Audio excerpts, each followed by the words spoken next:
The elements of the National Gendarmerie Company at the Duala International Airport have dismantled hoodlums, a gang of hoodlums who are accused of invading in the luggage of passengers, making away with valuable items.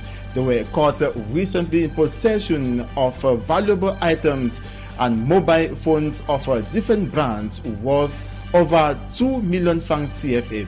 And also in this newscast, we'll be telling you how activities are yet to regain steam at Nancho Junction, Bamenda 2 subdivision of the northwest region of the country, after Sunday's shooting spree that led to the death of 10 persons. We'll be seeing how persons have deserted the area ever since that incident occurred with our northwest regional correspondent. Those were major headlines, details and more in this newscast. Don't go away.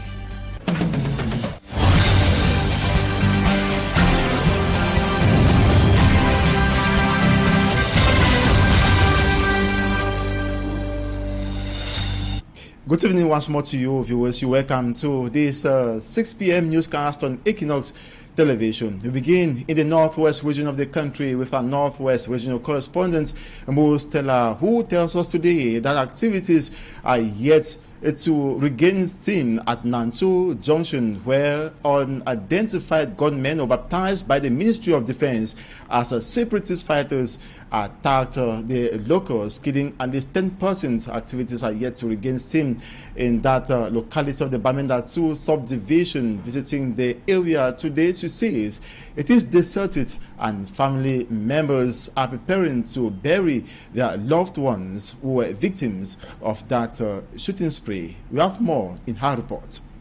Not even the heavy downpours have been able to wipe the physical scars of Sunday's killings at Nancho Junction. The affected population are still in shock after losing loved ones in Sunday's bloody mess. I see that pretty sleep. My woman be within the first man where they shoot him for belly, then shoot him for his scatter head. Mama, that one, nothing chunk. Because so you know if I believe for your eye. And I'm on face data for carry that body will blow from my stick. That one because you see that so that you worry me. I come simply stay down. I try for work.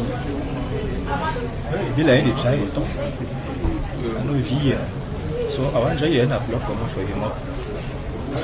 For there on us that he don't die. Yes. And that's it don't die now. When blood come off for him up.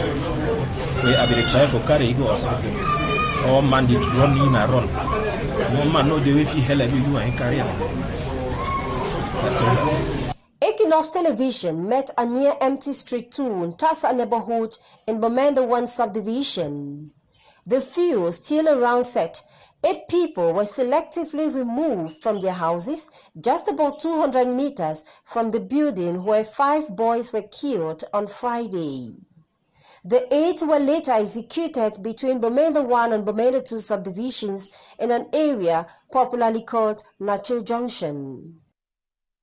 Since both incidents, people have been psychologically crippled and emotionally bleeding, as all accusations point at separatist fighters for Sunday's killings. The 15 killed at Tassa and Nancho Junction only increases the number of lives already lost, while many more voices are rising up begging for calm and displacement data increases. There are 4 in number constituting a gang that has been terrorizing passengers at the Duala International Airport. Secretly, they were invading into their luggage and making away with valuable items. This group has been dismantled by elements of the National Gendarmerie Company of the Duala International Airport. 4 suspected hoodlums were apprehended in an operation. They were in possession of valuable items and mobile telephones of different brands worth over 2 million francs CFA.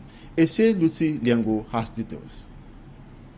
The Duala International Airport Gendarmerie Company dismantled a gang of 4 thugs who since January have been carrying out criminal activities at the Duala International Airport. Aéroport du Cameroon, which is known as acronym as ADC, they filed a series of complaints at our level, and the National Gendarmerie, strategically implanted, did not hesitate a minute to send an investigation team to the field. They went there very early on that famous day and tracked down one of the culprits. The collaboration of one of the suspects led to the arrest of his accomplices. One of the culprits, the main suspect himself, Jean-Marie, cooperated and even told us how to implant cameras or various places in which to implant cameras. Through the investigations, we came to discover a series of people who were so much involved, and some are still running. The Duala International Airport, according to security forces, has been a victim of robberies from these men of the underworld, who through a video surveillance camera were seen stealing phones and other items. ADC is complaining of a loss of almost 180 million francs, a series of telephones, we have iPads, we have other different categories of telephones, we also have computers. Also, the instrument they used to actually break into the hall to steal these things was also confiscated, and even the machete that was used. The alleged bandits, aged between 17 and 22, are all students who reside in the Newton Aeroport neighborhood. The gang of 4 were used as intermediaries sent forward to steal and send money to their leaders. Officials of the Duala International Gendarmerie say investigations are on to arrest 2 others who are the principal suspects, while the 4 suspects are in custody. The debates on E for not hawking during holidays constitute child abuse continue to preoccupy parents and stakeholders in Cameroon. This is happening at a time Cameroon is a signatory of the African Charter for the Protection of the Rights of Children and related international laws. Several cases continue to hawk in Duala. For me, Armstrong Sander is man on that details. It is a tiring day for who we named Cynthia and her friend hawking garden eggs in the streets of Duala. Under a temperature of over 30 degrees Celsius, Cynthia and her friend, like these other kids, navigate through the highly congested streets and markets of the economic capital city of Cameroon.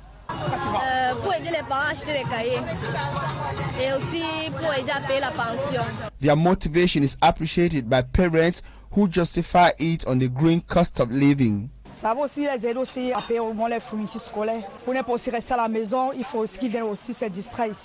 however, seems not to go well with some parents and child protection advocates. Les enfants devraient avoir des activités de remise à niveau. Par exemple, des cours de langue pendant les vacances.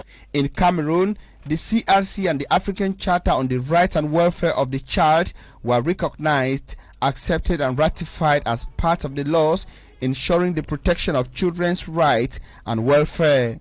The unconcluded debate therefore lies with if or not this choice of holiday activity constitutes child abuse.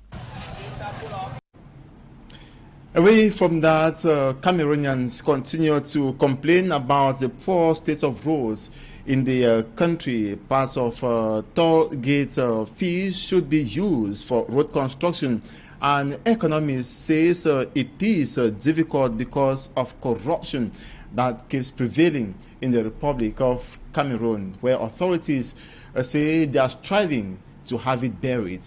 Annabella has more. Most major road stretches across Cameroon are in deplorable state. Potholes everywhere, leading to frequent road accidents and causing a nightmare to the road users. Be it in the center, west, northwest, southwest and other regions of the country, the locals complain of the bad state of major highways. Some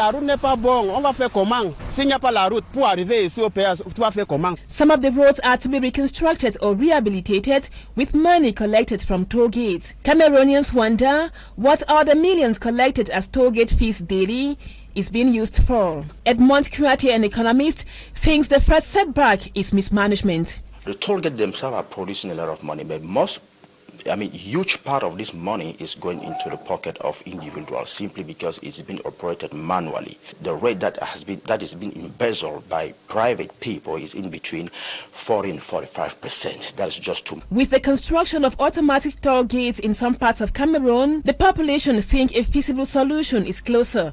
But economists say automatic toll gates might just bring to light more preoccupations, especially to the government. The business model out of it is not going to be profitable to the government because it is either a BOT, a bill operator and transfer, or a PPT. That's a partnership between the public and the private sector.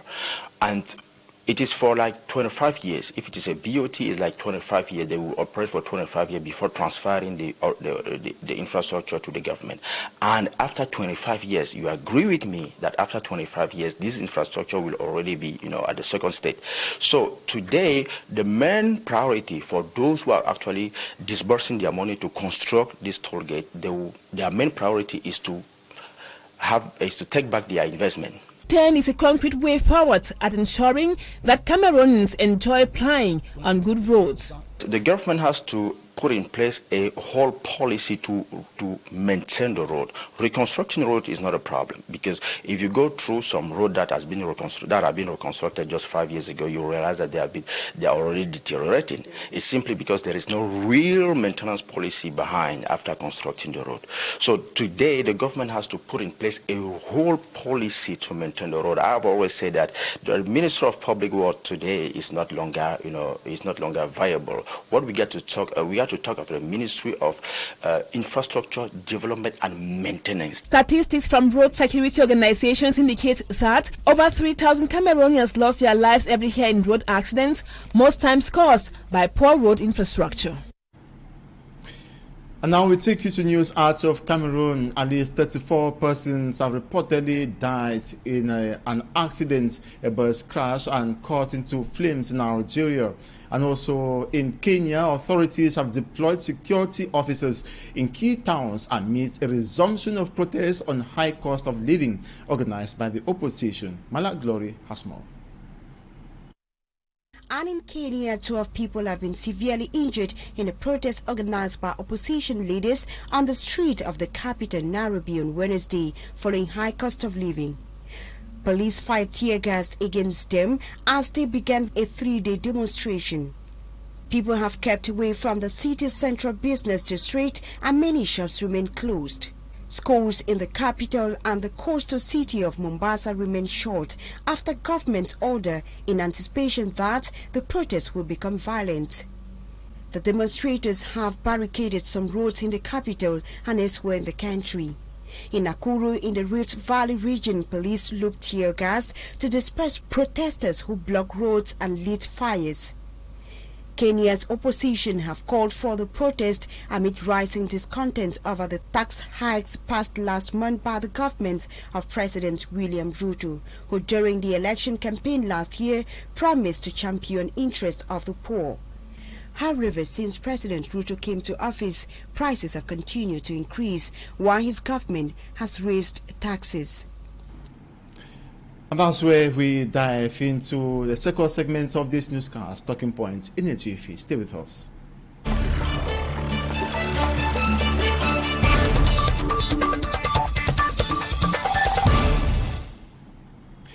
Good evening once more to you viewers. Thanks for joining us on Talking Point. Today we'll be having as guest Feja Titanjo. He is a member of the civil society. Good evening to you, Feja Titanjo. Let's talk about the accident that occurred recently at Grananga in Bonaberi Duala 4 subdivision. The accident that killed a pregnant woman and a commercial motorbike rider, of course, who was transporting her. Now, just to ask you, were these transport personnel stationed to carry out their control operation? Is it acceptable? You are a road user. You've certainly come across them. Tell us how they operate. Good evening. Thank you very much, Innocent. I'm happy for you having me here today.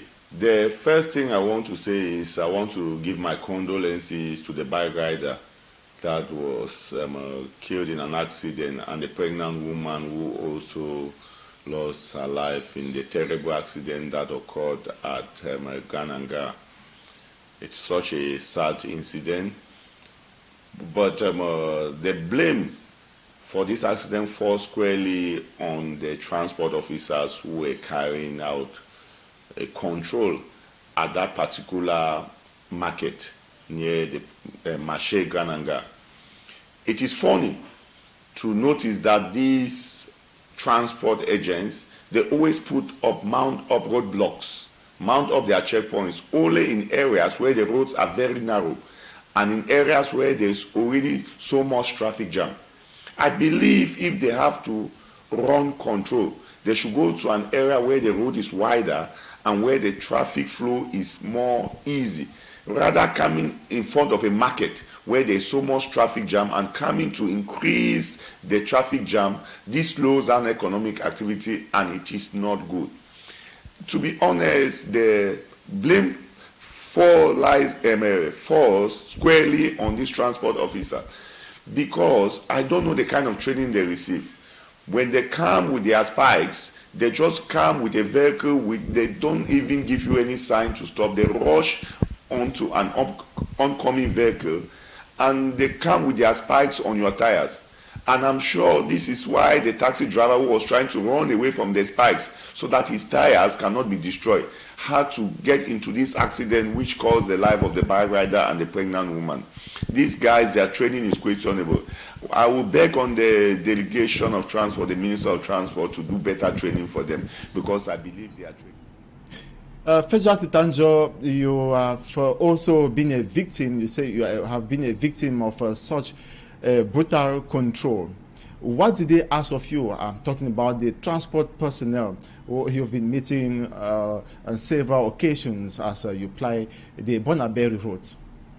There are several times by these transport office agents, when I was coming with my vehicle, they rush onto the vehicle, almost causing me an accident with their spikes, despite the fact that all the documents of the vehicle was intact, despite the fact that the insurance was paid and the windscreen lights and everything was pasted on the screen, on the windscreen of the vehicle.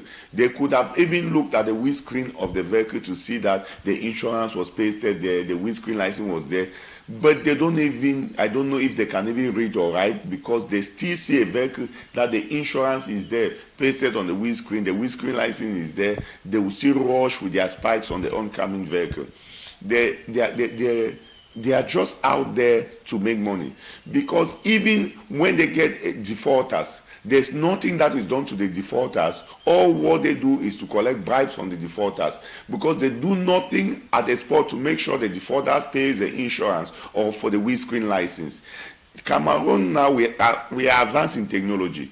If we can pay money through mobile phone, meaning that we can pay our insurance through a mobile method or pay our windscreen license through a mobile method.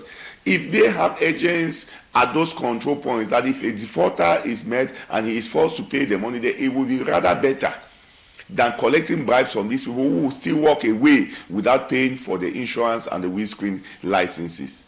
So it is terrible.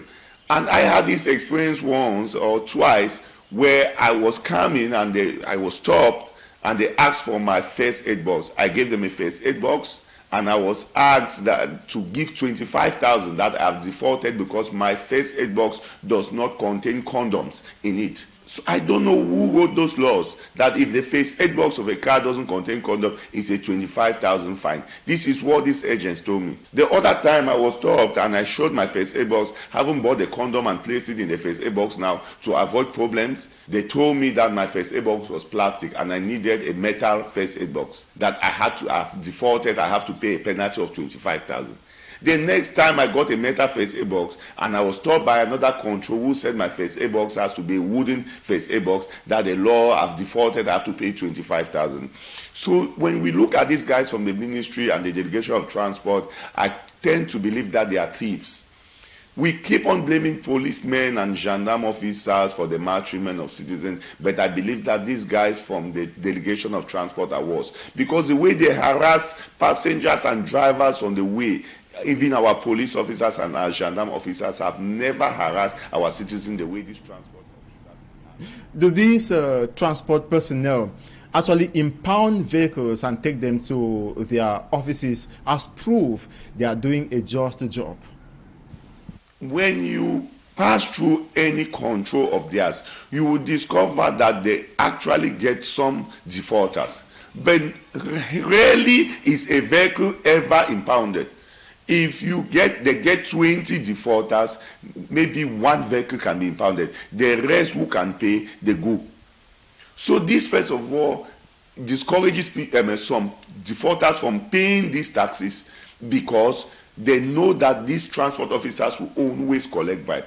So the vehicles are never impounded because the defaulters will pass and give money and they go with their vehicles which do not have insurance or windscreen license. So if the goal is to raise revenue for the state through these taxes, then they have to enforce that everybody pays for the windscreen license and the insurance. Rather, these defaulters rather give money to these transport agents who put in their private pocket, and the states benefit nothing from this exercise. So we cannot keep on carrying out an exercise that the state does not benefit from, but we have Cameroonians dying because of the carelessness of these transport agents who chase vehicles with their spikes to destroy the tires, which led to this accident that happened. In what I will term a crisis meeting or a security consultative meeting that was held yesterday in the Duala 4 subdivision, that was headed by the representative of the senior divisional officer for Robbery, he noted that road users are to be blamed for these accidents, for their recalcitrant behaviors. What is your opinion? This cannot be true. The first responsibility, the administrators will always try to cover their errors. The first responsibility goes to the transport officers, who first of all mount roadblocks at very narrow corners of the road in front of a market where there's traffic jam. The point of the roadblock, first of all, is wrong because it creates traffic jam and it hinders the flow of traffic. People go late to work just because they mount roadblocks where you can stand there for 2 hours just because of traffic jam that is caused by these so-called transport officers. So the blame falls squarely on these transport officers who chased a taxi with a spike, and the taxi driver was trying to prevent his tire from being destroyed by the spike, and he mistakenly hit a bike, and the driver, the bike rider, and the pregnant woman was on the bike were crushed by an oncoming lorry. So the blame falls squarely on them, not on the road users. It is true that some road users are also defaulters and they are also to be blamed, but more of the blame goes to the transport authorities who carry out this exercise in a wrong way. Some road users too are so careless. You cannot be carrying passengers with a taxi without paying for insurance and without paying for your windscreen license. All these are methods to raise revenue for the state, and you must comply because we are in a lawful country. We are in a country where the rule of law should be obeyed. But these road users, these malicious road users who do not pay for insurance and windscreen license, they try to run away and they encourage bribe. Bribery and corruption always happens. It's a two-way thing. If the driver does not bribe the transport officer, the transport officer will not be corrupted. So the drivers who default, they come to bribe the transport officer. So we blame the transport officer, or I am blaming the transport officer, the road users who do not pay for their insurance and their taxes. And at times, they don't realize that if you rather pay for your insurance, it is cheaper than paying bribes to this transport officer day in, day out. The money they used to pay for bribes day in, day out would have been rather used to pay their insurance so that they are. Federal Titanjo, also during that meeting, the representative of the senior divisional officer said that the activities of this transport personnel has been suspended to further notice, until they have taken measures to avoid a repetition of what happened at Grand Hangar recently. Now, are you convinced that the decisions that they will take will actually halt these accidents and also preventing the death case that was recorded in Bonaberi or Grand Hangar? game these administrators keep on playing. I don't see the action that is going to be taken at any stage. This is just a gimmick to make sure that tempers cool down and for them to continue with their corrupt practices. He's just playing for time for tempers to cool down and to continue with their corrupt practices. I'm not sure any measures will be taken because this unscrupulous practice has been taking place for so many years and nothing has been done, and I don't see any change in the near future. If the administrators or the powers that be are serious, they should eliminate those roadblocks from congested areas in front of markets. They should put them in areas where the roads are wider, where the traffic flow is much more easier, and they should actually train the transport agents who mount this roadblock as our policemen and our gendarme officers are trained, because these transport agents who mount roadblock have total indiscipline. Even the method of stopping vehicles, they don't even know how to stop a vehicle. They even endanger their lives by rushing face head-on on an oncoming vehicle, expecting that the driver must stop. They even risk their own lives. I don't know the kind of training they were given. So if the authorities that be need to make a change, they need to change the places where these roadblocks are mounted to areas where the roads are wider, where there is a better traffic flow, and they also have to give better training to the road users. They have to also mount mobile payment units for insurance and windscreen license, so that if a defaulter is held, he can actually make the payment there and there, and a receipt is issued. I think these are very easy things for mobile payments that can be made easily, and a receipt is issued there. It will prevent and it will reduce the advent of corruption instead of bribing this roadside or this. Federal Tanjo, when you also see the way the council police, the way they function, the way they control motorbikes in the various municipalities, what is your appraisal? Is it the same as the transport personnel, or they are even worse? They are the same. The transport personnel and the council police and personnel, they are the same. It's just two sides of the same coin. It's two sides of the same coin. I can even say the council police are worst, because they rush onto oncoming bike, holding the steering of the bike, and they have caused several accidents and even causing the bike riders to fall. The council goes to the quarter, picks people who are drug addicts and put in front of road users to be harassing them day in, day out. If you make you pass at a certain council control 10 times a day, those guys will not even recognize that you have been controlled. They will control you for the 10th time that you pass there. They will ask for your insurance for your bike, ask for your taxis, everything. They will ask you 10 times. You go up, they will ask you, come back, they will ask you, go up. They don't even recognize. It shows that they are not sound-minded people who are taken to work in the council to carry out this activity. And it is funny to me that somebody who is not learned, who has not been trained, will come to control insurance for bike, and even any piece of paper that you move and give him, he will not even know what it means, because most of them cannot even read and write. In addition, I don't know, is it the council workers that should be asking for the driver's license of vehicles owner or bike owners, or is it the police and gendarmes? I don't know, because they go to the extent of even asking citizens to present their ID cards and asking them to show their driver's license. So we should go back to the drawing board. I think the authorities that be should look into this situation, because the harassment is becoming very rampant, and if care is not taken, it makes cause. And when you look at the city of Duala, you find out that bike riders are scattered just everywhere in different municipalities. And the representative of the senior division officer for the Warri division comes up to say the recalcitrants, they are behind disorder in the city. Is there these commercial motorbike riders responsible, or to control them in order to completely eradicate this aspect of disorder in the city of Duala?